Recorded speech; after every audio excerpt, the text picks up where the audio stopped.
Hello YouTube, this is Morgan, Airspeed Prime here at my next Avatar Weekly discussion topic video. This video is going to be my top 5 Avatar The Last Airbender episodes, a discussion of my list. So, same as usual, we'll do it 5 to 1, starting with my 5th favourite, ending with my favourite episode of Avatar. And as ever, leave your own list in the description below, in the comments below. Comment on mine, episodes you thought that maybe weren't that didn't make the list, or if there's a specific episode you felt should have made the list, comment about asking my thoughts on it, and I'll definitely explain roughly where I place it on my overall list. So yeah, let's get straight into it. Number 5 on my list is 306, The Avatar and the Fire Lord. So episode 6 of Book 3, Fire. This one I think makes my list because it's a lot of what I think Book 3 actually does really well. It leaves a lot of important stuff until quite late to reveal, but they do the reveals really, really well. And this is a key part of that. Just this important reveal about why the war started in the first place. We always had a general idea about how the war started, but finally, it takes this episode to fully explain the details of it. That, what happened with Roku, we kind of knew that he was the Avatar in place at the time the war started. What happened that actually caused it? Why was he unable to stop it? And it's always amazing when I think about this episode that it took until midway through the final season to finally get this reveal, and it was so well done. Just kind of, and as well as that, the way they do it, they kind of give a plot reason for why they're telling this story at this point in time. Zuko is at a specific stage in his journey. The Team Avatar are approaching the end of their kind of journey through the Fire Nation. It's kind of the perfect time for both Aang and Zuko to be told the story of how it all started as we head into how it's all going to end. And I love how this story basically it kind of brings Aang and Zuko kind of together, because it kind of establishes that they are the next in line.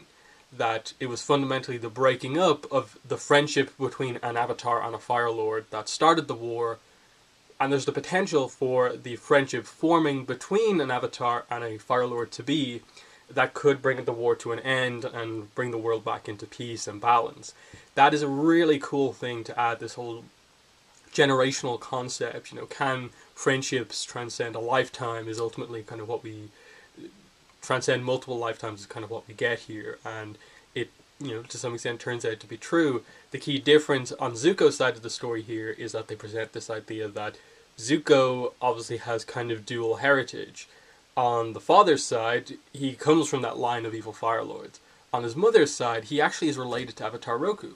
So he kind of has this half and half kind of thing, and that explains basically why he's at such conflict within himself, always about what to do good or to do bad.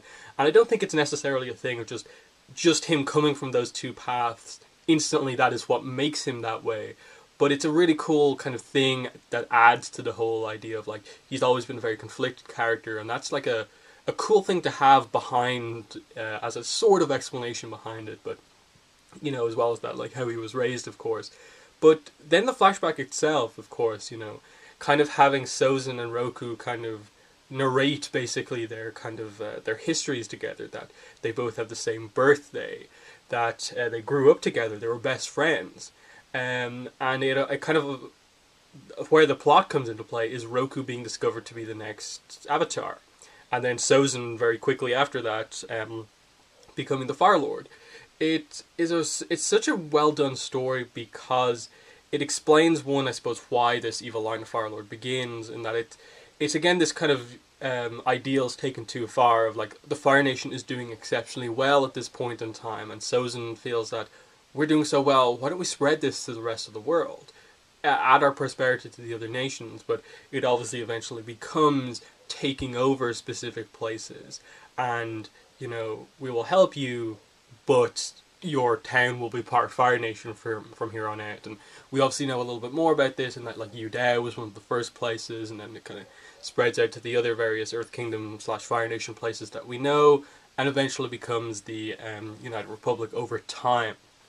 But very interesting to see how it starts. It kind of gets across Sozin's kind of expansion ideals, but ultimately his kind of quest for power, taking over the entire world, but it also gets across Roku very, very strict on the whole idea of the four nations must remain four. And that's like the core of Roku as an avatar. He kind of strives to keep that the same way. And so that's why Aang and Roku come into conflict in like the comics right now, when the world is clearly progressing past that ideal. And we see back kind of why he's so strict about the four nations remaining four, because of stuff like this. Yeah, it's just, and then it really becomes this amazing kind of tragedy story when, in the end, of course, after all these kind of back and forths between them, Roku giving Sozin a second chance, Sozin comes to help Roku on his island when the volcano erupts, but in the end uses this as an opportunity to get rid of Roku, get rid of the one person who would get in the way of all of his plans. And it's this huge betrayal moment of, that's how Roku died. That's how Roku was unable to stop the war from truly starting. And it presents this idea of like, that was Roku's mistake, but I don't think you can criticize Roku too much for his mistake, because he ultimately like just wanted to trust his friend. How could he possibly have known that his friend, having done the wrong thing of, you know, trying to expand into other nations, how could he possibly have known that he would take that as far after the death of Roku as to commit like genocide against the air nomads, try to take out the water tribes and basically eliminate the Avatar completely? And I don't think, because of his friendship and closeness to Sozin, he ever expected that Sozin would turn out that way. That, okay, maybe he'll try and expand into a few more places, but that he wouldn't full on start a war. And I think that is a key part of it, that he just had such faith in his friend, and obviously deep down the power changed Sozin. And it's just a really, really amazing backstory episode that, as I said, the placement of it is coming so late is so interesting as we head into a lot of the final battles. So that's why it makes such a high spot on my list. Number 4 on my list is 120, Siege of the North Part 2, the finale for Book 1 Water. As I said before, a huge fan of the spiritual side of Avatar, and this is probably one of the best spirit-focused episodes in ATLA. Obviously, it's a huge climactic end to Book 1, and there's so much stuff happening here. The kind of huge rivalry that's getting more and more intense and violent between Zhao and Zuko, and like Zhao having killed the moon spirit, the sacrifice of Yue to become the new moon spirit, and just how they kind of complete her story arc, the sadness that brings to Sokka. And then in the end, obviously, Zhao having a really amazing kind of send-off as a villain. This character who has been fairly basic in terms of just like, he's an okay firebender, but he's overly aggressive. He kind of represents everything wrong with the Fire Nation. And his rivalry with Zuko to basically impress Ozai. And when it comes down to it, when, you know, the ocean spirit is about to take Zhao away and, you know, kill him, bring him into the spirit world, Zuko offers his hand to kind of help him, because as much as he hates him, he kind of doesn't want him to get away with it like this, being killed by a spirit for doing something like that. He wants him to kind of pay for all the stuff he's done against him, but he still offers his kind of hand there because he kind of doesn't want it to end like this. And I like that in the end Zhao kind of just accepts his fate, that he's not going to accept that like, you can read it a couple of ways, and that like, one, he either doesn't want to accept the help of someone who has been his enemy up to now, or secondly, it's him accepting that in killing the moon spirit, he has done something so wrong that this is him accepting the punishment that's being brought down upon him by the ocean spirit. Amazing end to a villain who has had a decent amount of depth up to them, but like has never been like the most in-depth character. And obviously they come back to him in Korra, and we see how much he's suffering for what he did, and so on. But then on the other side of things, like, of course you have like Aang merging with the ocean spirit, the whole Koizilla attack, which basically is what defeats the Fire Nation forces attacking the North. And I think looking back on it, the importance of this attack failing on the Fire Nation side of things, in that obviously they established prior to this that the North is a very hard place to get to because of the ice fields in front of it. The South is actually a lot more accessible because it doesn't have quite as much kind of just natural defenses, whereas the North does, and that's why the Fire Nation only now have kind of started to attack the North. the importance of this defense is kind of key in terms of keeping at least one place safe over the course of the war. But yeah, just like so many like huge events going on here. As I said, the stuff with Yue, who again, like, is a character we only met like 2 episodes prior to this, but they do so much with her to make her kind of like, I suppose, death as a human, like her transferring into to become a spirit, so powerful overall, and it's so interesting. Like, I do wish ultimately they'd done a little bit more with Yue as a spirit rather than just a kind of book 3 appearance.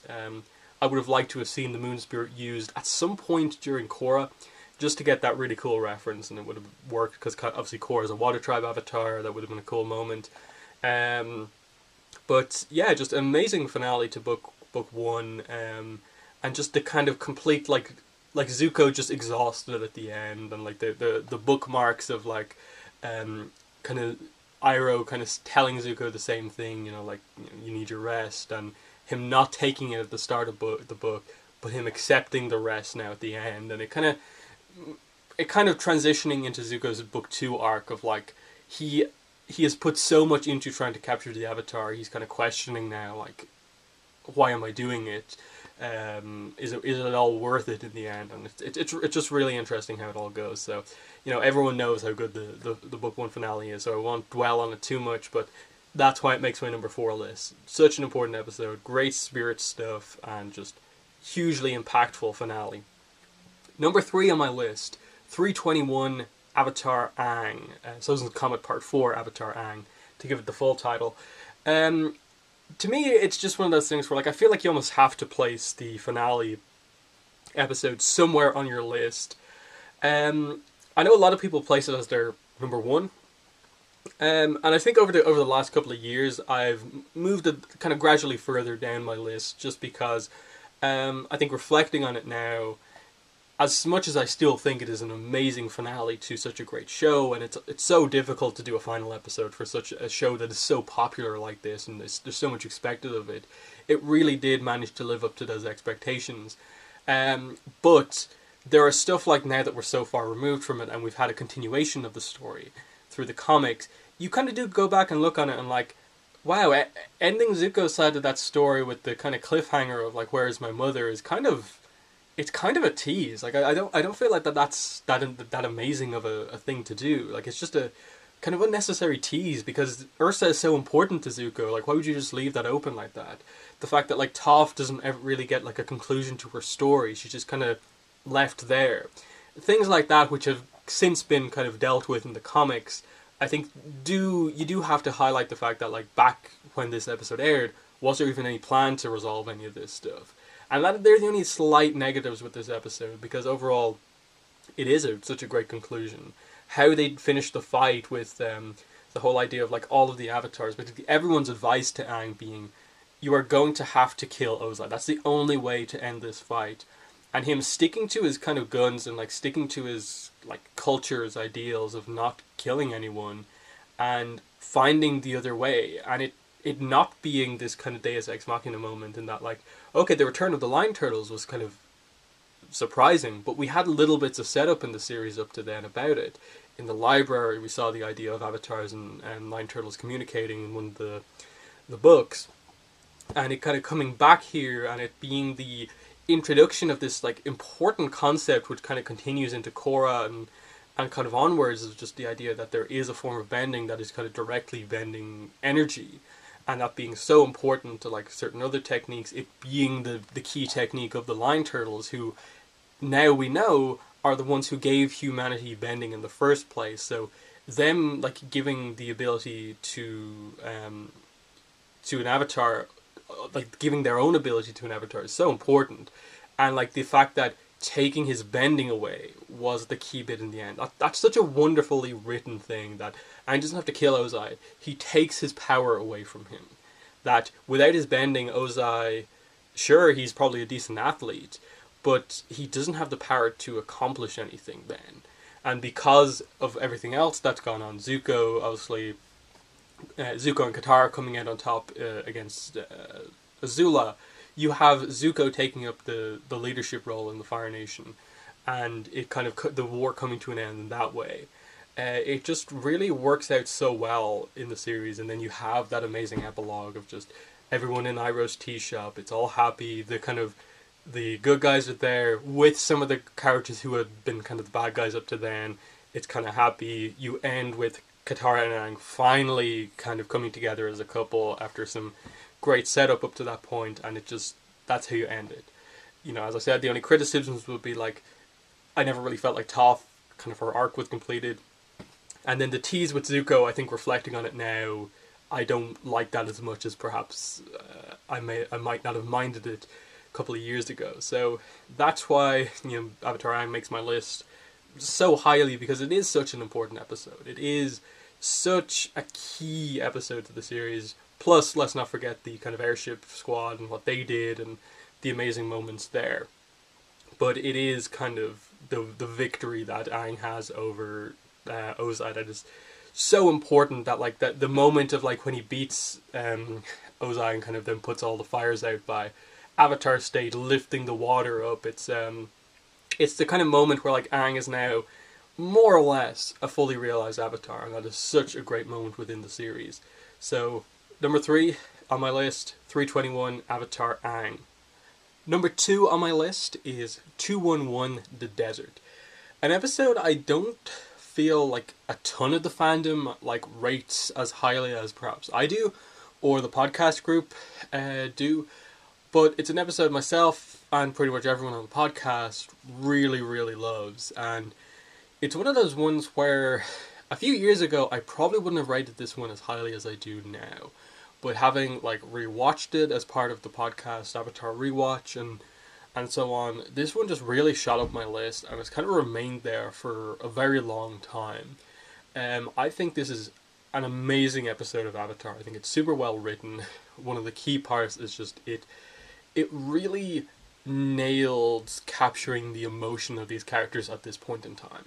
Because this is a very important part of the series. They have just come out of the library. They have just found out this key piece of information with regards to being able to potentially take down the Fire Nation, the Eclipse. They have to get this information to someone of note, the Earth King is the idea, and it kind of really projects the series into a kind of important plot section as we head to Ba Sing Se. But it's also the group having to deal with the fact that Appa has just been captured by Sandbenders. While they've been in the library, obviously, Toph was unable to deal with Sandbenders because she's not used to fighting in sand. And so what's so great about this episode, the premise seems like super boring, just it's our team trapped in the desert, they have to get their way out. But what makes it work is that they use everything that has happened to kind of have all of the characters in very different kind of mindsets in this episode. So, Aang is kind of not particularly helpful to the group. He's kind of lost in his own thoughts, the anger about the loss of Appa, upset about that, and so he kind of tends to go off on his own. He's not really acting like the kind of sort of leader of the group as you'd perhaps expect. Toph isn't particularly helpful in the episode because, of course, she's used to solid earth. The kind of sand kind of going all over the place isn't helping her to see, and so she's kind of in encountering one of the first situations within the group where she can't really be of help. She kind of has to be helped, guided around the place, and so on. So that's kind of taken her out of the picture. Sokka takes himself out of the picture with the cactus juice, and that's a really fun, humorous way to kind of have one of your characters not be particularly helpful within an episode. So it all comes down to Katara. And this is an episode that really highlights the importance of Katara within the group, that she really is the kind of emotional heart of this group that kind of keeps them together at a base level, and she has to deal with the fact that Aang is kind of potentially blaming Toph for what happened to Appa. He's so set on trying to really force their way out that he's perhaps forgetting about all the stuff that they need to do to survive, that they need to search for water. He's just so intent on finding Appa that he's not being a particularly good team player within the episode. And there's so many great things within this episode because, of course, you have Aang dealing with that, and that's a really interesting situation to put him in because, one, it's like, okay, he's lost his pet bison, this character who's very important to him. But I think it's one of those ones where you have to, I think, read this as it's also him losing one of his key connections to his own time period as well. That as much as Momo's there, Momo more represents the kind of fact that it's not fully over for the air nomad culture. It's not just Appa and Aang. But with the loss of Appa, it's kind of just Aang now. What happened to Appa? He was there with Aang for most of his journey, most of his life. And now Appa's gone. The one connection left from his own time period to his own culture.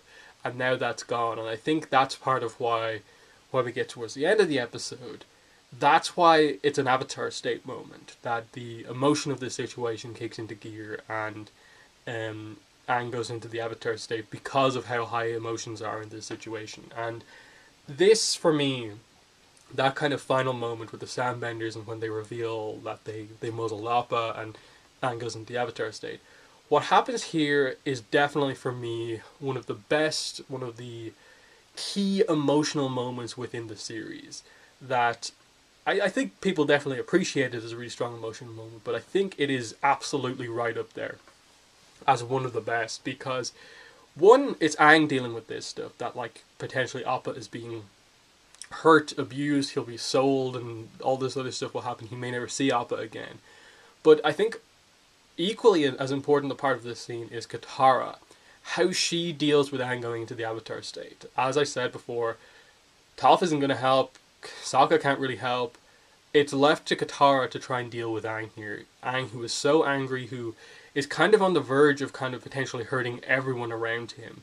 It's really presenting the one kind of key flaw that Aang has as a character, which is that obviously he kind of tends to care too much about the people and things that he's close to here. That he kind of loses it at times and kind of is on the verge of hurting people around him. Now, it's obviously a kind of special situation for Aang because he's the only person in the world whose anger can cause this Avatar state thing to happen. So it's kind of not entirely his own fault that is an aspect of kind of who he is. But just the kind of perfection of how they animate Katara basically making her move to kind of deal with Aang in this situation. The emotion on her face as she kind of walks up to him, kind of very kind of peaceful, serene almost, in the kind of this moment that is so kind of chaotic and angry, that she just walks up and she has this kind of look of kind of understanding. There's a little bit of disappointment in there, just the fact that she's disappointed Aang has kind of let his emotions take over like this, but complete understanding the way he's feeling, and that for Katara, she doesn't like seeing him like this as well. There's so many emotions in that expression. I'll actually put the screenshot up right now because it's such, for me, an important kind of moment within the episode. Just you could spend so long just analysing how Katara feels at this point in time. And obviously we get kind of the core of what she thinks in the next episode as she explains it to him. But the visuals of how she deals with that, she just kind of grabs his hand, the glowing eyes look down at her, and instantly kind of Aang snaps out of it, comes down, crying, and we kind of see at a base level, this is how he feels. He's just so upset at the loss of Appa that the anger is just kind of one aspect of it, but fundamentally it's the loss of Appa that's really, really affecting him. And I like how it kind of starts this little bit of a character arc that is basically just this episode and, kind of the next, one or two. But it's a really effective one of just kind of having Aang hit this really low point and then kind of being brought back up to kind of have hope again. Plus it being a key part of the whole Appa is missing arc. It's just a really, really kind of powerful moment at the end of the series. Plus, I suppose you do have the kind of side plot of Zuko and Iroh dealing with the rough rhinos, which is, not the most interesting kind of Zuko-Iroh kind of side plot, but it's really interesting just to know that Iroh has this connection to the rough rhinos and so on. So that's why I rate this episode so highly. My number one pick, 316, The Southern Raiders. For some, this might be a kind of odd choice, but especially in the podcast group, like with The Desert, this is an episode that all of us just absolutely agree. No disagreements at all. This is definitely one of the best episodes of the entire show. It is such a well done episode that more people need to talk about just how close to perfect this episode actually is. Because I honestly feel that way. I think that I rate this as like my personal favorite episode of Avatar, but I also would kind of make an argument for it just kind of being like close to and like objectively like best episode. But obviously that's kind of hard to say really. A lot of people will probably disagree with that, but I think it's really good. What I like about this one so much is that, like Avatar and the Fire Lord, it leaves a very important plot point to be dealt with right at the end of the series. In this case, the root of why Katara has such an important attachment to her mother, why that connection is so strong, why there's so many emotions attached to Katara's mother for her, that it is more than just the fact that she lost her mother to the Fire Nation during the war.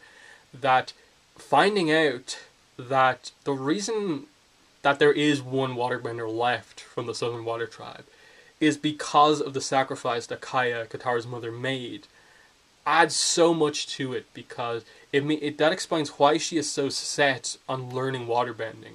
Because this is this thing that basically her mother sacrificed herself for to allow Katara to have this technique going forward. That's why she is so set on learning this, and it kind of explains why she is so passionate about this in the Waterbending Master, why she gets so into that moment, because she has this kind of ability. She's only allowed to still be there, not captured, not dead, because of the sacrifice her mother made for her.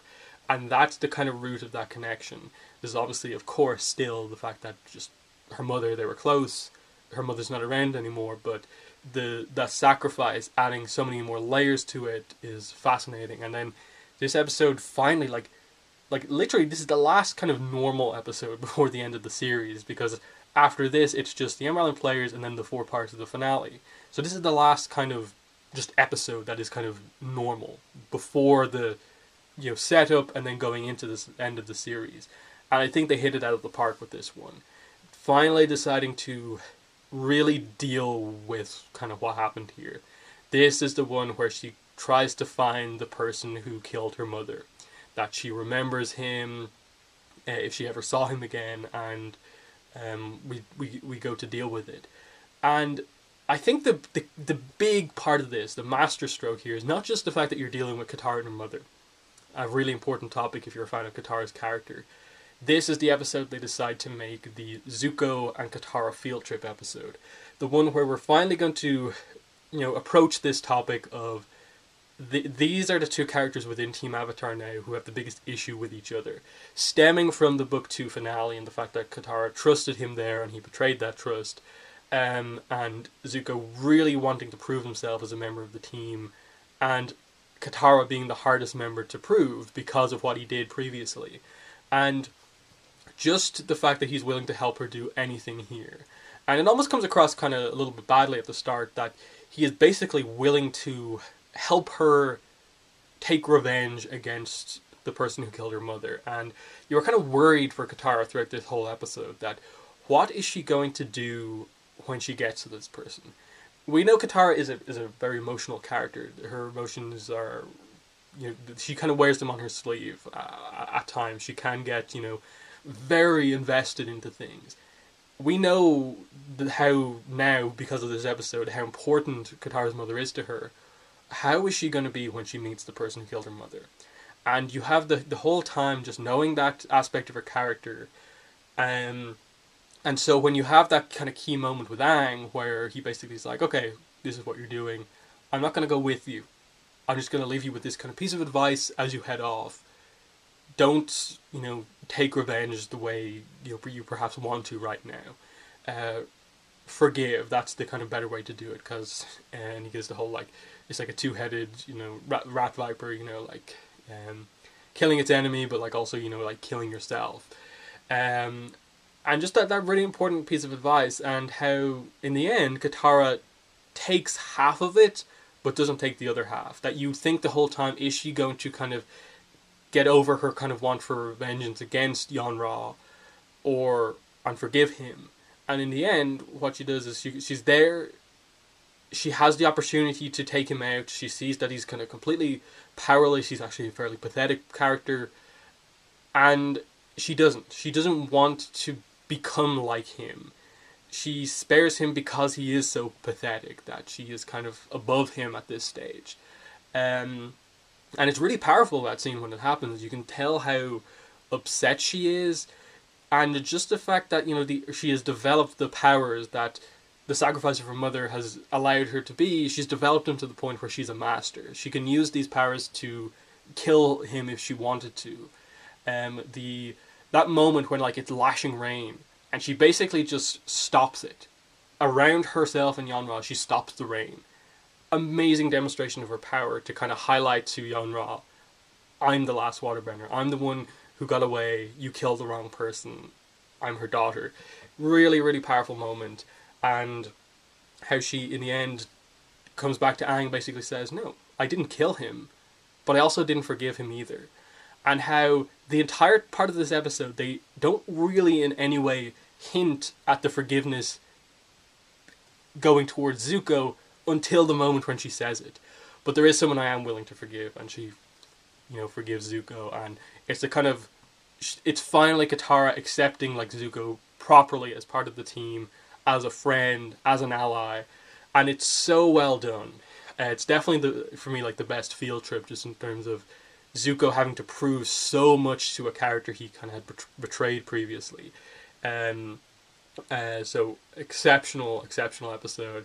There's so many other aspects to it. The fact that Katara uses bloodbending as part of the kind of mission here, where they get to the current Southern Raiders, and she uses bloodbending to basically, stop them and kind of interrogate them. And even Zuko's kind of whoa, obviously he wasn't there during the Puppet Master thing. He didn't know about this technique, and he sees Katara using it and is kind of that is a crazy powerful waterbending technique. And he himself was kind of thinking about the kind of moral implications of that. And just the fact that Katara, who said she would never use that technique again, felt bad even using that technique to save the lives of her brother and Aang, has now used it as part of her revenge. That was just, it's a great setup from the Puppet Master and great use within this episode. So just there's almost every aspect of the episode, I think, is just so well done, so well written, linking in everything while also being a solid episode by itself, and then ending it with this amazing setup for the finale of just Zuko coming over to Aang and saying oh, that was good advice to give Katara, because I probably would have influenced her to take the revenge against Yon-Ra. It was kind of actually important that she didn't. But what about you? If that's your ideals, how are you going to deal with my father when you come to fight him? Are you going to be able to forgive him? Are you going to be able to talk him out of it? This is the enemy you've been training all this time to defeat. What are you going to do when you actually encounter him? And it's this moment for Aang. It's a moment for us as the audience where everyone is kind of just what is Aang going to do? I'm sure there are some fans who thought about this previously, but I know for me, when I first saw the episode, I was just kind of oh, I never actually did think about that. Because yeah, when Aang is kind of fought, he's kind of just kind of knocked people back. He's never really been forced into a situation where he's had to really deal heavy damage to a villain to take them out or anything like that all that much. So just the idea that with Ozai, the only way is kind of kill him or basically put yourself at the disadvantage in the fight. You're not going to be able to just capture him, especially if the comet happens to be around. And it's this crazy kind of moral implication going into the last episode of this goes completely against Aang's ideals as an air nomad and just in general how he feels. But as the Avatar, he's kind of expected to kill Ozai. And now it's suddenly that's all he's thinking about going into the last thing. And it's just, it's a great cliffhanger reveal to set up the rest of the episode. That you've dealt with the Katara Zuko part of the episode, Yon-Ra and so on. And then you immediately are just look, this is the last episode before the big finale setup and stuff like that. Let's present a zinger of a plot point going into the end. And they execute it so well. So, I don't know, it's one of the few episodes of Avatar where I just feel I can just everything is brilliant about it. I don't really have any complaints about this episode. It is so well done. Yeah, that has been my top 5 Avatar episode list. Recap of that is number 5, 306, The Avatar and the Fire Lord. Number 4, 120, Siege of the North Part 2. Number 3, 321, Avatar Aang. Number 2, 211, The Desert. And number 1, 316, The Southern Raiders. So as I said at the start, in the comments let me know what your top 5 Avatar episode list is. Let me know what your thoughts are on my list. Were there any absentees or any episodes you want me to talk about, where I placed them, why they didn't make my list? Definitely let me know in the description, in the comments below. But I'll end by saying the next Avatar discussion topic video is not necessarily, I'm not going to title it as a discussion topic video, but effectively it will be part of the series. It's going to be a collection tour, basically. I don't really know the best way to describe it, but I'll basically, on camera, show you guys my entire Avatar collection of like merchandise, books and stuff like that. I did one of these a few years ago, and obviously I've got stuff since then, and I'll kind of show it off. I'll try and edit it nicely so it kind of flows a little bit better than the last one, but definitely I've had a few people asking me about like what exactly is in my collection at this stage, but look forward to that at some point, either later this week or early next week. But yeah, that's been the video. In the description is a link to my Twitter and Tumblr if you want to follow me on social media. And then there's also a link to my Patreon campaign and my PayPal donation link if you want to support my channel so I can make more videos, better videos. That's been the video. Thanks for watching, and bye.